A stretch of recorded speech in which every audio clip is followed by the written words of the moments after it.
G'day, champions. Welcome back. It's Tuesday, so thanks so much for joining me. Today, we have a special guest today. You know him from his scripting. He's super detailed, storytelling effects. He's not the guy that just comes out and does quick magic tricks. He takes you on a journey. You know him, Perseus. Let's do this. Let's do it, buddy. How are you? I'm good, Bo. How are you? Good.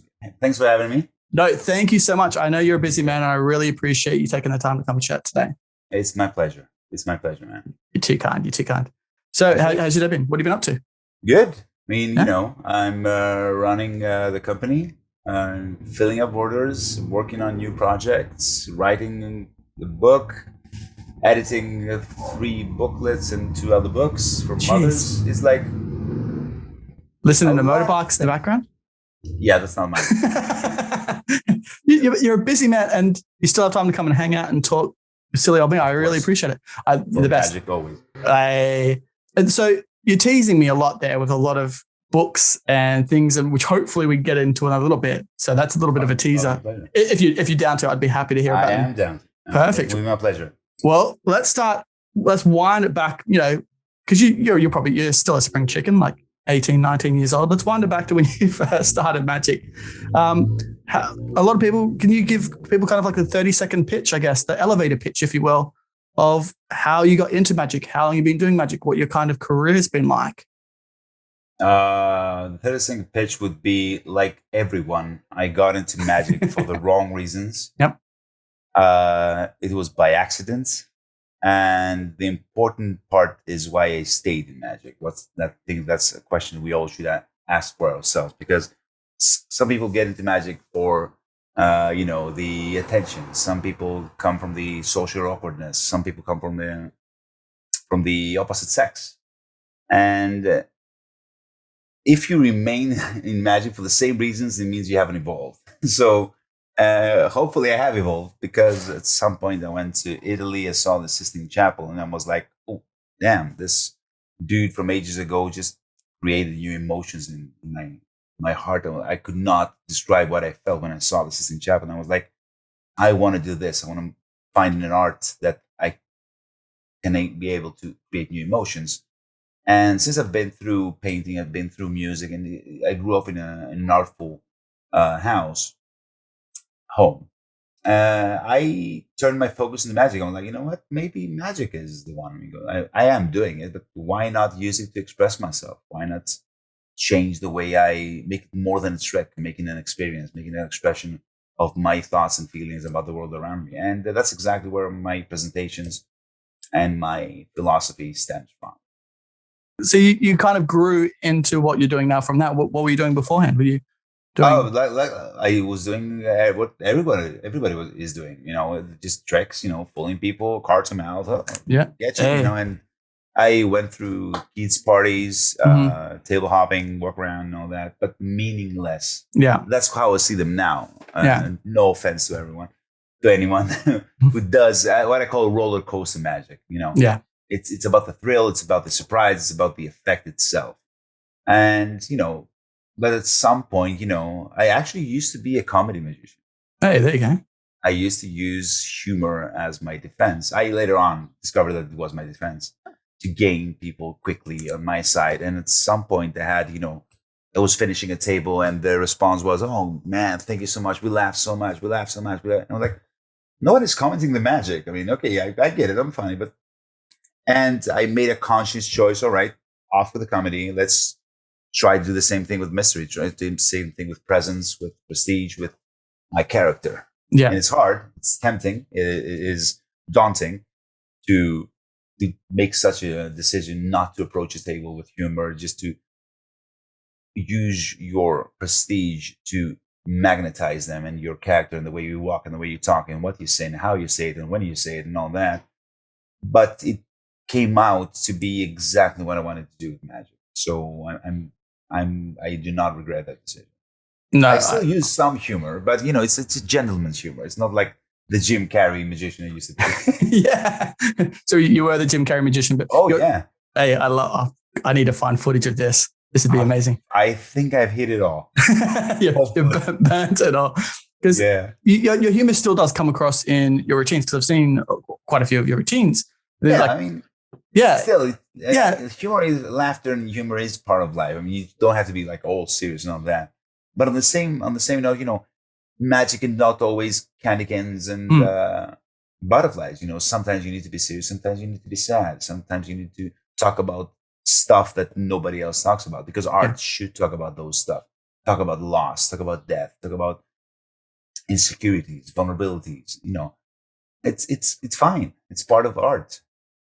That yes, 100%. Because I was literally just thinking about like routine that I saw on actually it was on your Penguin live lecture. You did the coins across routine, and it was with their destinations. Yes, yeah, that was the whole storytelling in that, and you got like the 4 people involved, and it wasn't just a quick routine. Here's the trick. You took them on a journey. That's the cool part when you perform themed magic, when there is a reasoning behind the magic theme to talk about, that people will remember that. Because if you do an X ambitious card routine and pick them up 2 weeks later and go, can you tell me what I did to you? They're gonna go, oh, yeah, select the card and you with the packets and you found my card. That's what they're gonna remember. Now, I had, I've been working full time for 9 years now. The same bar. I mean, I do multiple bars, but this one is like the one like I'm straight 9 years, and I have people come every week. Jeez. And they remember the themes. They go like, you were here last week. Can you remind me what I did to you? Because I don't want to do the same things. And they go like, oh, you did the one about the couples, you did the destinations, and they tell me the theme because they remember what we talked about, thus what the effect was about. So, but if you're having meaningful conversation with someone, they're going to remember that for years to come. And to me, that's beautiful. It's so sad that putting scripting to magic, a lot of people confuse that with storytelling. Like, the 2 kings or the 2 thieves, and they're going to steal your card. Yeah. Which is shitty. Yeah. I mean, storytelling and scripting is, it doesn't have to be a story. It can be a metaphor. It can be a symbolism. It could be, it's knowing what you're going to say, how you're going to say it, when you're going to say it, and why you're saying it. Because, there are many questions during your routine, because you can, I'm doing a routine about my favorite book, Fahrenheit 451. And at first it was like, select a card. Then it was like, select a card. And at some point, one of my friends, a magician, Arthur Cadillac, did a routine to me around books, and he did this.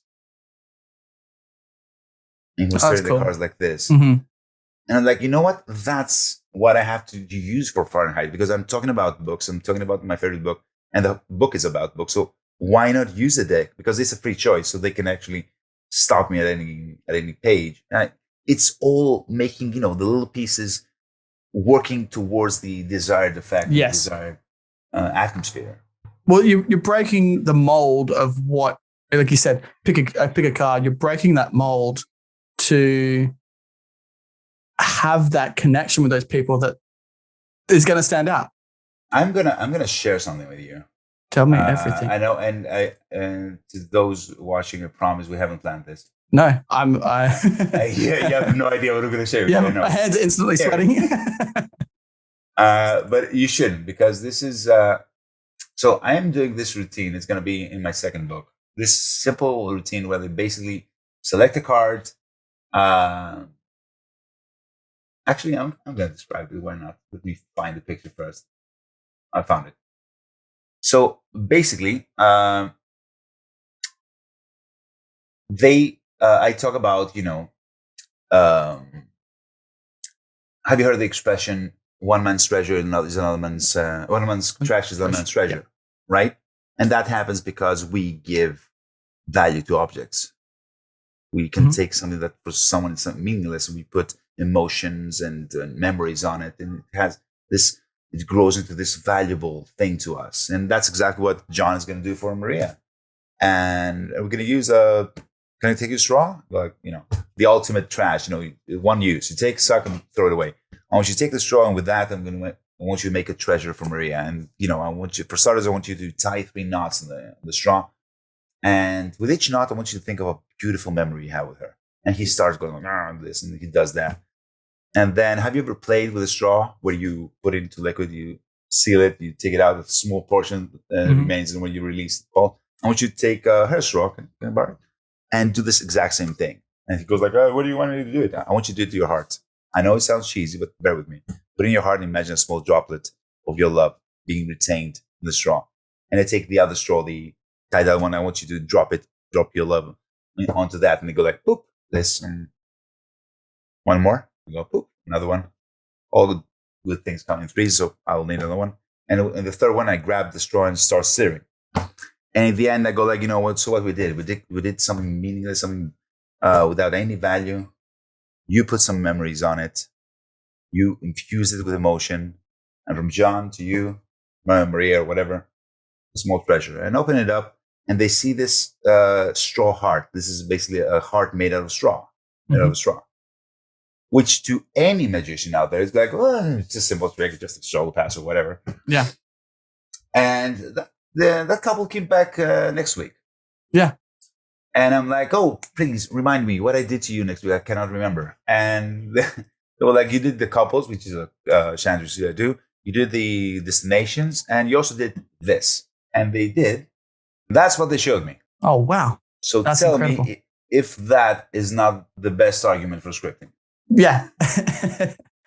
Exactly. Because it's a nothing effect. It's like it's actually a show pass and, you know, a few other things, but it's nothing of an effect if you take it an effect. But to them, it was such a nice bonding moment, such a beautiful experience that they wanted this to remain on them permanently. And to me, I wear that as a crown. I mean, it's like, whenever I talk about scripting, I'm like, look at this picture. I mean, I love that, because as magicians, we should be able to like have a connection with these people and make these people care about magic, because we care about magic. As magicians, we love magic. We wouldn't be doing it if we didn't, right? Yeah, absolutely. So when there's quite a few times, like you said, you'll see magicians go, oh, that's a quick shuttle pass or whatever it is, quick trick, and they'll blind by it and go, that's not good for me. It doesn't fool me. And there's a thing between fooling magicians. How often do you perform for magicians? You're performing for the layman, that you want to take them on this journey. And that there is like, I was caught up in the story. You were just telling me about it. I was like, this sounds beautiful. Like to see that happen, like to sit on the other side of the table and sit and watch those two people have that connection and then be involved in that journey with you. And then at the end, and then have that tattooed on. The result, this little beautiful straw heart that yet, because to them, by being really clean about it. So to them, I didn't do anything. He tied this straw. I took it in my hand. He put some droplets of his love or whatever, and I opened my hand. It was a heart. Yeah. And whenever I do this, I finish it with that. And they never turn to me. They turn to the guy and go like, oh, thank you. And just step back, just let them kiss or whatever. And it's like, it's instinctual, like he did it for me. Yeah. I'm just the how do you call it? The conduit. Like I don't conduit. Yeah. You're the vessel for him, right? Yes, exactly. So yeah. What would you recommend someone trying to to get into scripting, to script a little bit better? Two things. Mm-hmm. First step, try to find who you are in magic, who you are in your art. How do you want to be perceived? Because these will kind of dictate what you can talk about. Not too much, because you can be a comedy magician and talk about death if you want to, if you find a good way to. But, just find what kind of magician you want to be, because some people, a lot, I guess, do not like that style of magic, do not like to be metaphorical and emotional and vulnerable. They want to talk about other stuff. And it's fine as long as you truly care about what you're talking about. I mean, I can show you a beautiful sandwich routine that has to do with relationships, but if you truly do not give a damn about human relationships, this will show. It will show as a fake. It's an effect you picked up because you thought it was catchy. Mm-hmm. So that's this, and that's the second step. Basically, find what you care about. Make lists and lists and notes and lists. What I want to talk about with my magic. You heard this beautiful quote. Take a note. You might put it into a routine. You heard this strange, bizarre story. Take a note.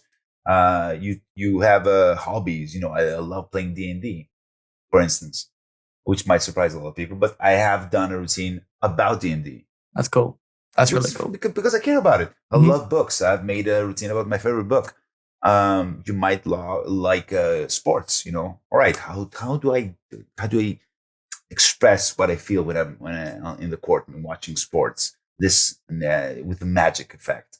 Take a note. Make lists and notes. Like always, keep a notebook with you. I keep one next to my bed because a lot of the ideas come right before sleep takes you, and you go like, I'm going to remember it in the morning. You never do. Just wake up, write it down. And I'd say use notes, use an actual notebook and not your phone, because when writing it's a better imprint in your psyche. I love that. So yeah, just make notes of everything, and in the end, find ways, because you can justify a lot of things with magic. You can, for instance, in one of my sandwich routines about the couples, at some points I want to do this with the two sandwich cards to show that there's nothing in between. But I don't want to go like, oh, you see, there's nothing in between. Since I'm talking about relationships, and go like, and sometimes there could be friction or distance, and I go like this. So to them, it is just a slight gesture for what I'm talking about. Subconsciously, it's like the card is not between them. Now the cards are not together. Stuff like that, the motion can be justified through the script, and everything has a reason for happening. Yeah, it's not, It's like common saying, don't run when you're not getting chased. Yeah. But because a lot of people will say, hey, look, there's nothing between these two cards. Yeah. And that draws attention to it. But the subtlety of having the scripting to go with you saying, hey, like there's no friction, that beautiful subtlety to subtly draw attention to that without doing that. That's beautifully done. Stuff like that, a lot of times, we try to overprove our magic. Yes. And we're doing the opposite. Like you said, you're drawing attention. The amount of aneurysms I've had when I hear, and this is a normal deck of cards, I'm like, oh my God. I mean, you summed it up with one sentence, don't run without being chased. Yes. And ask the whys. That's the big thing, Why am I doing this? What's in it for them? Why should they pick the card like this and not like this? Why they're putting it back? Is this something that gets lost in life? So that way it's natural to being lost in the deck. Just justification, and reason. It's really important. It doesn't have to be romantic. It doesn't have to be emotional, but to have some sort of reasoning behind it, or else it's just a puzzle.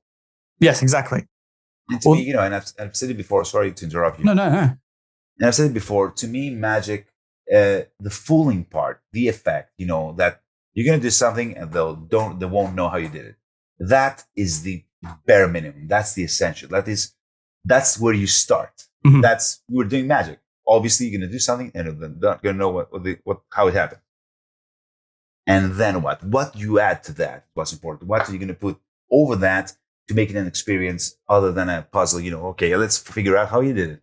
Because in order for them to stop worrying about how you did it, you need to give them something else to care about. Yes. And if that is the narrative, then they won't care. I mean, a lot of the times, perform something, and the best thing, most of the times actually, the ending is not how you did it. How you do that? I rarely get those. Most of the times it's thank you, that was beautiful. It's like phrases of appreciation for the experience. It's not about a puzzle. They get it.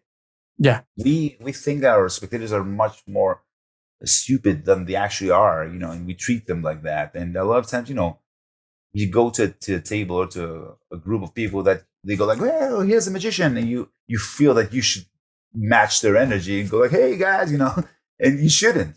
Yeah. That's not what you do. If that's not what you do, do not. Yeah. I love that. They should match yours. Yeah. They should walk away, but having that connection. And like you said, wanting to get that tattoo on them because they've had that feeling. They go away, tell their friends, not about a quick trick you did, about what experience. You're like you said, you're not there. You're the vessel they had this connection. You were just there, someone to kind of bring them together and do that with them. I told them there's a hangout with Bo, but they don't just don't care. I love that. Well, with the scripting, and we had your book Mosaic. Yes. And that was your first book, and people were wanting to know a bit more about scripting in that. Is there, you were maybe discussing there's a possibility of a new book coming out? I am writing the second one. Yes. The thing is that when I did Mosaic, it's basically 20% theory and 80% my material. And people were like, yeah, but we like that type, but we need more in-depth, analysis of how exactly do you script. And I go like, all right. And so I'm basically writing the second one, which is called Tiles. Get it? I love it. Okay. That's so great. Yeah. The third one will be Grout. Yeah, molecule, but I don't know. But it's basically the opposite. It's like 80% in-depth theory. And that's actually how I made my ambitious card. Oh, really? Because, I never had an ambitious card. I never had a good enough reason to perform the ambitious card. So as I was writing the book, at some point I was like, you know what? And I actually started writing the best way to show you how exactly I write a script. If I write a script right here and right now and document the whole thing in my thought process. So I started doing that with the ambitious card. And in the end, I ended up with a beautiful routine that I already have in my repertoire. And it's like, but they get to understand exactly what's my process, how I do it and all that. And to those who are interested, in doing such presentations and that approach in magic, it's a good collection, because I'm also going to be putting them out as a bundle, obviously, like tiles with Mosaic with a nice sleeve for your bookcase. I love that. Well, when are we looking at having that out by? Do you have a sooner than expected? Hey, there you go. Because I know I'm going to have people asking us now saying when is going to have it in stock. So sooner than expected, but not soon. Not soon. Keep your eyes peeled. But sooner than expected. Yeah, I'm really, because again, I'm illustrating the whole thing on my own. I'm writing everything, doing the layout, so it's not easy, but I don't want to leave anything out. You shouldn't rush it. To go like, you shouldn't say about the. I mean, no, this is the end. I want to do other stuff. Well, you don't want to rush the book like you rush a routine, right? You want to do it right, do it perfect, and I can't wait to read it. So I'm excited. Well, thank you. Well, that leads into because when this comes out, people are going to have to move fast, because everything you kind of release just sells out quickly. Like we had Medusa come in, sold out, and then we had Bottle come in, sold out, which we are getting back in stock in a couple of months' time. So keep an eye out for that. But can you tell people a little bit about behind Medusa and Bottle, the thought process behind that, or? So Medusa, because people don't know this, but I used to have a stage name. So in Greece, when I first began magic like 20 years ago, the old guard, the old magicians used to use. He agrees with you. Yeah. So when I first started doing magic, the old guard, the old magicians used to use ancient Greek names as stage names. So you had Plato, the Magnificent, Aristotle, whatever. And my name is actually Perseus. So I wanted to distinguish myself from them because I didn't like their style. So I picked up a random French, sounding like French or whatever, a stage name. And I started doing magic using that. And after a while, I was like, you know what? You're going to distinguish yourself from them. You're going to do it with your magic. Your name is your name. Mm-hmm. So I wanted to switch to my actual name, which is Perseus. So I was thinking, okay, how can I make an effect so people can remember my name? And of course, my research led to mythology and Medusa. And at first, I started making those, the Medusa deck and perform it.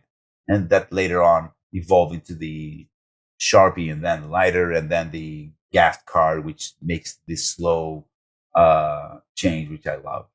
And and then the coin, because the coin actually came because I always perform with the Medusa pin on my on my suit. And I always use that to do the effect. And when I decided to put it out, I was like, yeah, but I cannot have them go, okay, just go out and find the Medusa something. I have to provide that. So I sat down and designed the coin with a mirror in the back to have this extra moment of misdirection for you to switch the deck and all that. It's one of my favorite routine. I've been doing it over a decade, That's and awesome. it always kills. It always is like I had people afraid of shaking my hands after that. I'm not kidding. I'm not kidding. I like. I'm not surprised because I've watched the trailer. We'll have the trailer up on screen now. People can see it as it's playing. But that super visual of the scratch down the wipe of the card, and then it turns to stone, and that solid dunk of the stone. Oh, and then yeah. not that you just also haven't created with one prop. You create it with props that magicians carry on them, and even spectators could carry on them. So you could. Yeah. It's perfect. You're not just tied down to one performance, which is absolutely the lighter came by one of those times where Lady Luck goes, you know what, go for it, and you listen to her. So I was performing the Medusa deck, daily in my residencies, and at some point, because back then I had a friend of mine, a great guy, great engineer, who used to cast me those. And at some point, he came to my house and go like, "Look what I did!" And he gave me this stone lighter. I just tossed it in my pocket and I go like, "All right, I'll check it out and try tonight." So at some point, I go to the table and there was this couple and go like, "Oh, hello everyone. My name is Perseus. What's your name?" And blah blah. And I see them like, hi. And like, is everything okay? Have we met before? Are you okay? And they go like, "No, we haven't met, but a couple of our friends came previous week and they told us you turned the deck into stone." We want to see And that. I'm like, "Yeah, I do that." And here they go, "Can you do this for us?" And at this time, Lady Luck or Vernon's spirit, I don't know, came into my shoulder and go like, "Go for it." And I'm like, "Right, you haven't given me anything." It was that vague. I don't know why. And I remember her jumping into her purse, and she just pulls out a lighter. And in my head, you're gonna get so destroyed with this. And it was one of those lighters with a shell on it, one of those little cases. And I remember taking out the case, leaving it on the table, shuttle passing, tapping it on the Medusa pin, and slowly pushing into view, leaving it on the table. They're like, "Hope you have a good night," and just left. And I remember watching them by far, like being like this, white. Because it's like, opportunity magic. When sometimes you need to take a chance, and even if they pulled out a cell phone, I could easily go like, maybe something smaller. I don't want to ruin that. Yeah. But I would have saved it somehow, but I would like, yeah, sure, give me something. Do you have anything? And they go like, "How about this?" I'm like, Yeah. "Oh my God." You have no idea. Like you said, take a chance. Magicians we should take chances. And to have that perfect scenario where they pull out the perfect item. Or a lot of times, when you take a chance, they say chance favors, the balls or whatever. Yeah, that's it. What's the saying? It's like, go for it. You never know. I mean, always have a backup plan. Mm-hmm. Don't. That's one of the reasons I'm not a big fan of the propless mentalism movement that is nowadays, because a lot of the times you go and there's a miss, and it's like, yeah, you have to resolve that somehow. Don't leave it at a miss, And a lot of people do, and a lot of people don't. And it's like, okay, you should use chance and suggestion or whatever, but in the end, they should be left with something impossible, something beautiful, yes, a great experience, and this has to be by design. And a lot of out of stone is that perfect, impossible thing to leave them with to go home and go, what is this? A nice little flash there to the Medusa. Brought to you by Medusa. Yeah, speaking about and to me, and this thing, because I could easily do that, select a card and poof, it's stone.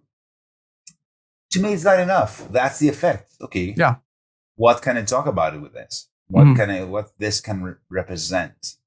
And to me, indeed, Medusa represents the truth. Represents a lot of the things we have within us that we're afraid to face, and the fact that we might get petrified. That doesn't mean we shouldn't face them.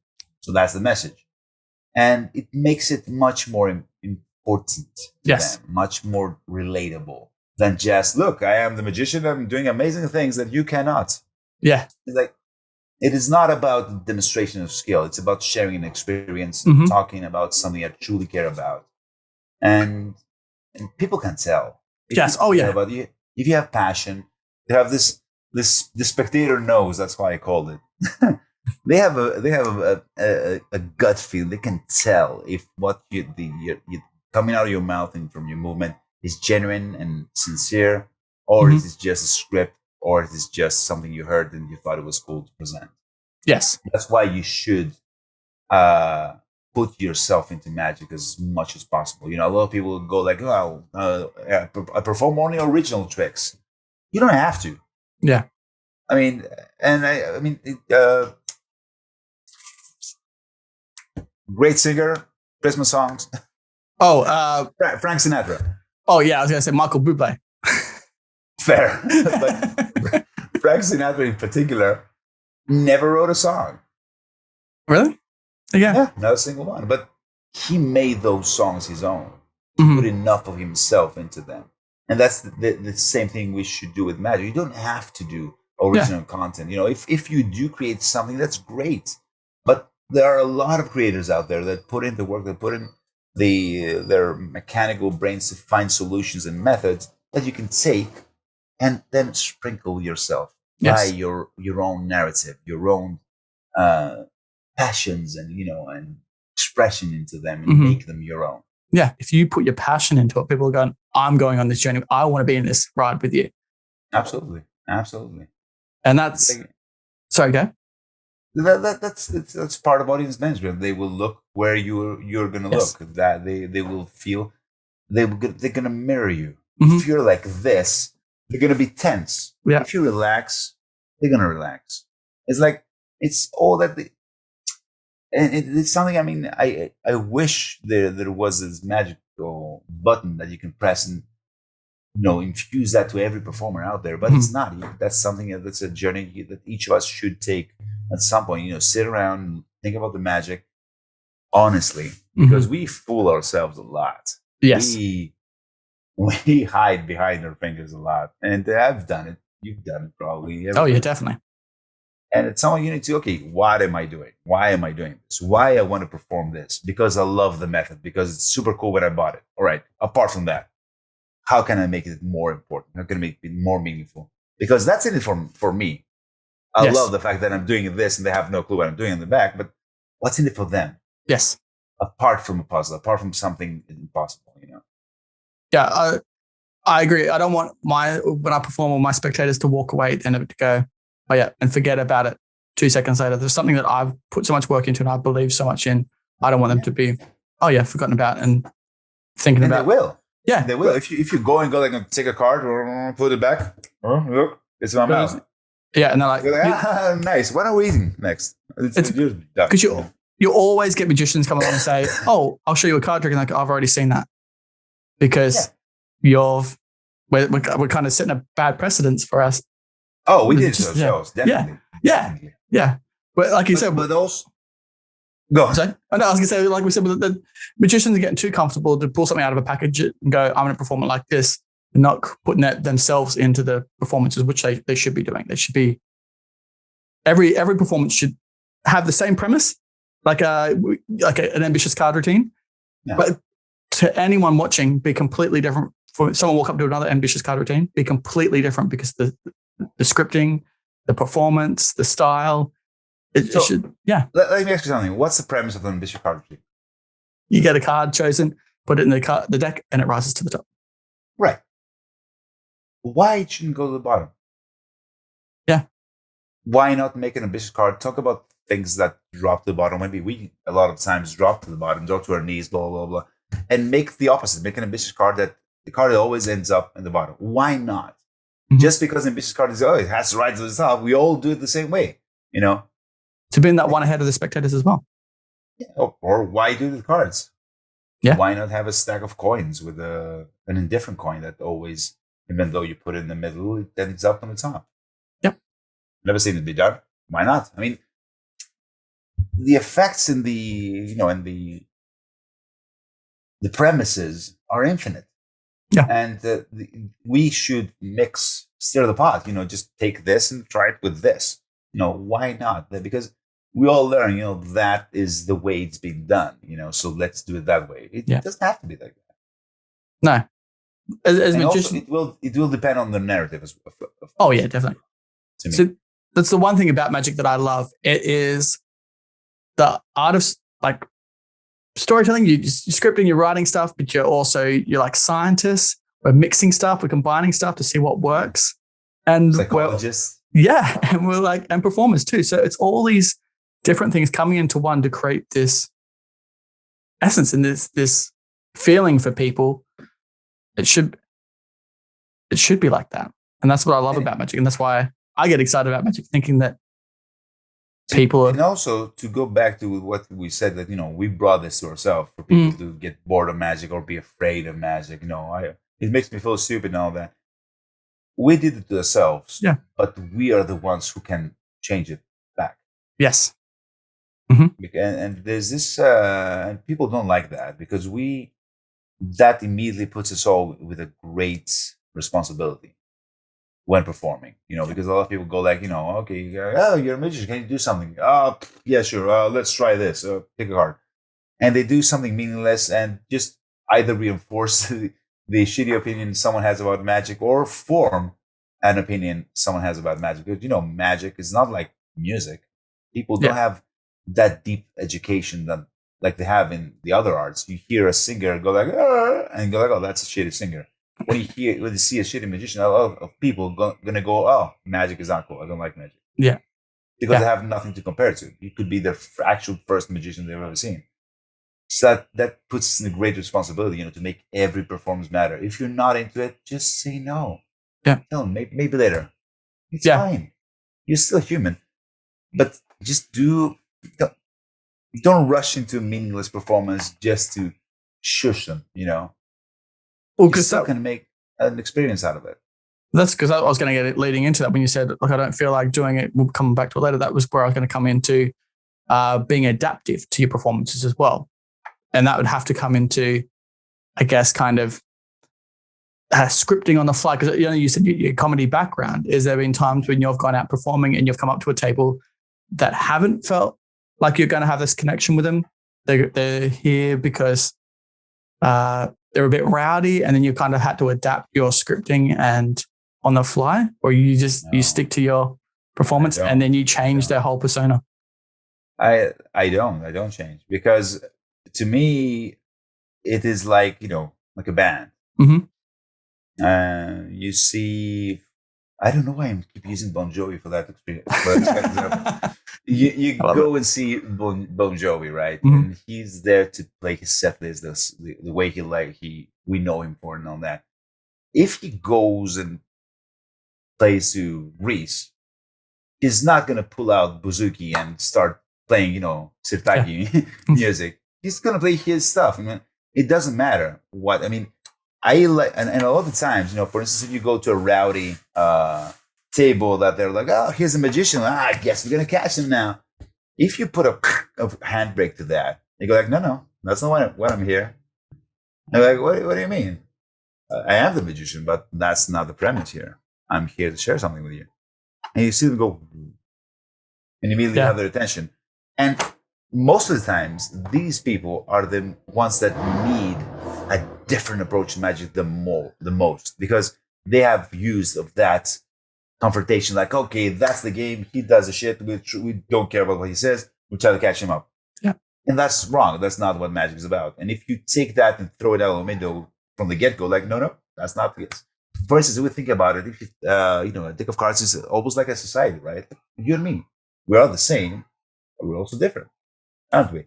And immediately like, so I'll tell you this. Why don't each and every one of you pick a card that somehow represents yourself, right? You don't have to get the kings because you feel match or whatever. Pick any card that fits, that you feel fits with you. Go ahead. And immediately I have them on my side. I have them on my turf. Because I'm talking about something interesting, something they can relate to, something that doesn't come off as like a recited script. Yeah. It's natural and it's also interesting. Where he's going with that, blah, blah. And then I'll maybe do the faces of man with the Joker that changes and all that. it's like this. You need to have the power to control a performance, because that's the problem. If you adapt too much, and if you give away the control, you don't know what's that going to lead. Yeah, you can slip up, your scripting comes off, your performance is off, and then they can see plot holes and they're going to watch what you do and you're going to slip up. And at some point, if they are the ones dictating what we're going to do next, okay, show me the other hand now. Okay, show me the other hand. At some point, you wouldn't be able to show that hand because you have something palmed. Yeah. And they go, got him. You don't want to get on that. Yeah. To begin with, you don't want to get on that confrontation. But, if you have something meaningful, something, important to you to share that. Yeah. I don't care what they expect of a magician. They haven't met me. Yeah. That's the quote there. Yeah. I mean, I'm not a magician. I'm Perseus. Yeah. Who is also a magician. Yeah. And Perseus wants to express these stuff with these pieces of magic. Mm-hmm. You want to see the Swan's Dong? Go right ahead. Go find the magician who does that. Yeah. Not gonna find it in my pockets, Yeah, that's it. Yeah. I love it because and a lot of times, maybe someone is not into it. Just because, to be fair, there are jerks out there. Yeah. This is part of society. There are people that they just they have too great egos, or too troubled perception of the alpha maleism or whatever, and they just don't want to hear nothing. Yeah, have a nice night. See you another time. Move on. That's it. They're only letting themselves down. Yeah. Yeah. I mean, whose loss is it? In the end, Well, I was about to give you a wonderful presentation, and your ego could not stand it. Your loss, my friend. Someone else will enjoy it and will feel something unique to what I have to offer. There's no point of wasting your time on people that aren't going to appreciate it. And I'm just getting like a flash of that person in the toilets later, at the bar later, and then someone else standing next to him chatting to someone going, did you see that magician, what he did with these straws, or what he did with this stone deck? This is, and I know it's not good that I have done this, because it seems that I am pity as well. But there are times when we go to a table and go like, "Hey, good evening, my name is Perseus," and the people with, mostly guys with women, who are afraid of, for some reason, that they're gonna. Anyway, they're like, no, thank you. And I go, oh, fine, I'll see you around. You go to the next table and just blow their minds, and they're like, excuse me, actually, we changed our minds. I'm sorry, don't have the time now. I have to go to the other table. Yeah. I mean, you rejected me. Yeah, that's it. I'm not going to come crawling back to you. No. Stick up for what you believe in. I wish I was a bigger man, but I'm not. I mean, if someone, it's egotistical enough, who's not even going to finish. Yeah. Let me finish what I'm offering, and then change his mind. It's too late, my friend. I'm sorry. I do have other people who are waiting. You have a whole realm. You don't just stick to one genre of magic to perform with for people. No. Like you said, you can dive in. You've got coins. You've got Medusa. You've got Bottle. Do you know what's probably the next release we're going to do in my company? No. Tell me everything. Does it say melons? Is that marshmallows? Yeah. What? You like marshmallows? I love marshmallows. Oh, that's perfect. Right? Yes. That makes so much sense. Yes, exactly. I always loved SpongeBob, and I could never justify them. Yes. It's like, what are those round red things? Yeah. But with this, I mean, and we're producing that, and it's gonna be beautiful. I love that. You can talk about camping, you can talk about friendship, you can talk about a lot of things, and you can do all the same things, and it looks so delicious. I mean, you want to eat that. Yeah, I do. I was literally just going, note to self, I need to go to the shops after this and buy some marshmallows. Yeah. I mean, yeah, this is one of the things we are almost producing. Oh, I love that, because we're in the process. That's already great, because I was literally having a chat to a magician the other day about when products come out. How do you justify carrying that around? How do you justify carrying that prop? How do you justifying that gimmick? And that's the thing. I've come along and it's come to a point now where you just say we're magicians, we carry weird things. And but that's the thing with that project. It's basically a whole set of marshmallows, big ones, small ones, and all that. Mhm. But the bag itself, it looks like an actual bag. Yes, it looks like it. Yeah. And it's also a change bag. Oh, what? So in the end, you can put them back and you go like, you know what? Have one. And just, yeah. Because I saw you pull up these and I was like, looking at it, I was like, because they had this shadow on it. I was like, millions? And I was like, mellows. And I was like, oh, wow, marshmallows. And I was like, what's he going to, because I thought they actually do look like proper marshmallows. And then I saw your logo on the top and I was like, hang on a second. Yeah. Hey, wait a minute. He's pulling the sneaky one on me. And a change bag. Look at the. Gosh, man, they're good. Like a small wing. Gosh, man. I mean, and to me, pulling those out, do you guys like camping? It's, it feels playful, Yeah. Just taking out a marshmallow, setting it down, just start doing magic with them. They get the symbolism of it. They get the metaphor when they see that they're made out of sponge. And in the end, you can talk about magic, talk about, how magic takes, everyday things and turn them into something different. And you know what? Have some and just give them around the table and actual marshmallows. It's like, because that's so cool. Because you could, like you said, change bag, get in, grab a couple for yourselves, and then switch it out and grab the ones out and sponge ball. Or sponge mellows. I love that. Yeah. I mean, that goes to say, what you talk about variety. I think variety is really important. I mean, yes. A lot of the time, a lot of people, and not only in art, in science as well, they're really dedicated. Yes. I do this. I do cards. I do coins. I do mentalism. I do propolis mentalism only. Why limit yourself? Why limit yourself? I mean, I do almost everything. Mm-hmm. I had this card manipulation stage routine. I've done mentalism. I am doing mentalism, doing cards, coins, bottles, sponge mellows. It's like, why not? It's like those are our instruments. Those are our, our brushes and our colors. What you paint with them is what matters. I guess as performers, and we should be pushing ourselves to things that we're not comfortable in, so we can grow. And we'll also, you could find that you love that side of the performance style.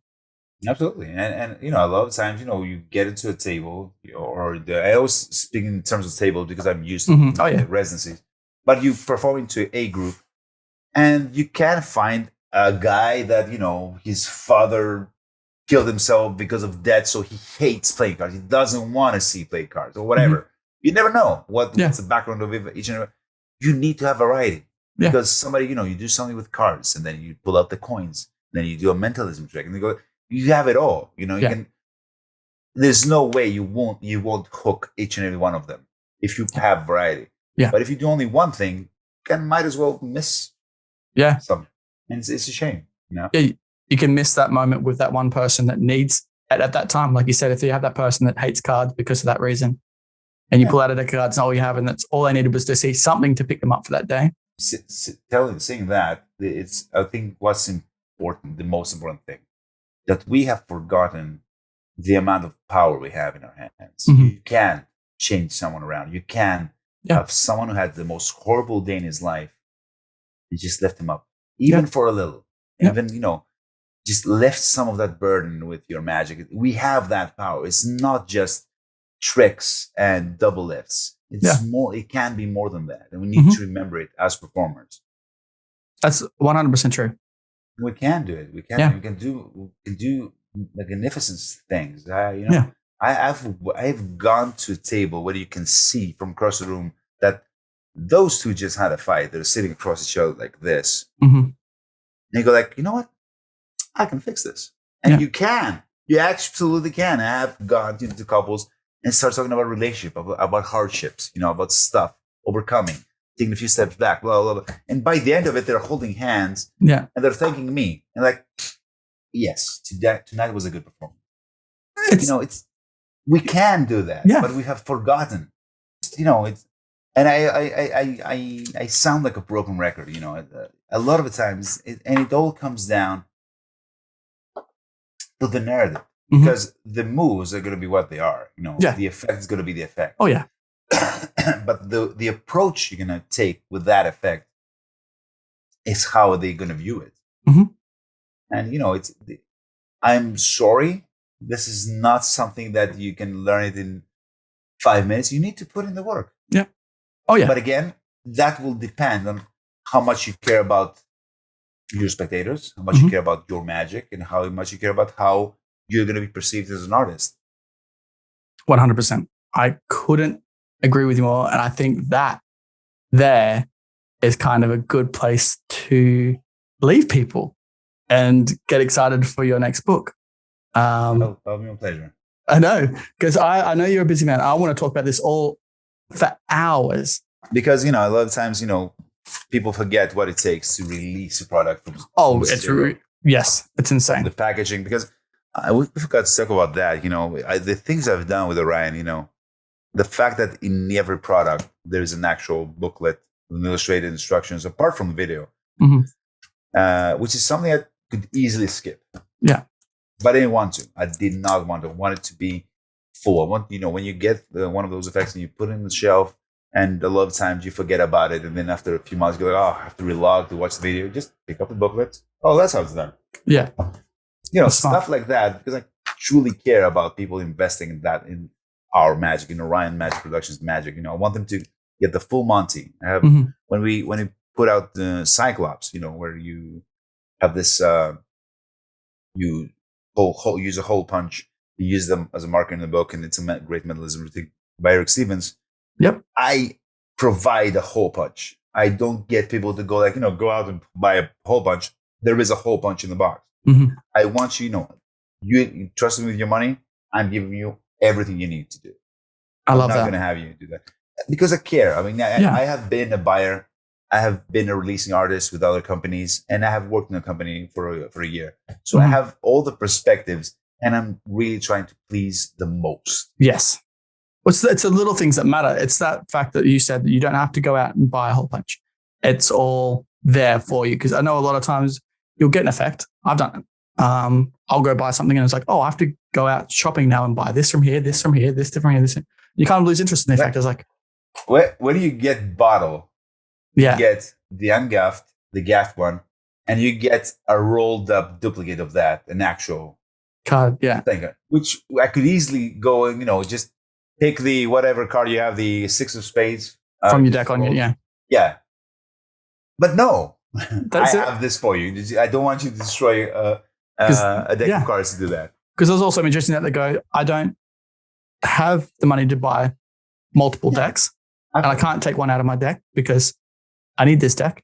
So the fact that you're covering all those little bases, it's the little things I said, that matters to magicians. Yeah. So I appreciate that. So thank you on behalf of magicians. Thank you. But you're thinking of stuff, so I appreciate that.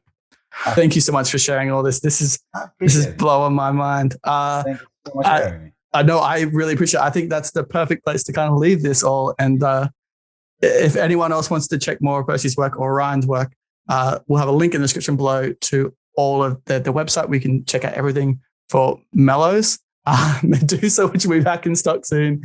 Oh, and Bottle. Yes, I love beautiful product placement. We'll have all that link up in the description below. So I thank you so much again from the bottom of my heart, mate. I've learned so much tonight, and I really appreciate it. And I can't wait to talk further. Likewise. You have a great night, my friend. You too. Thanks so much, buddy. Take care. Bye.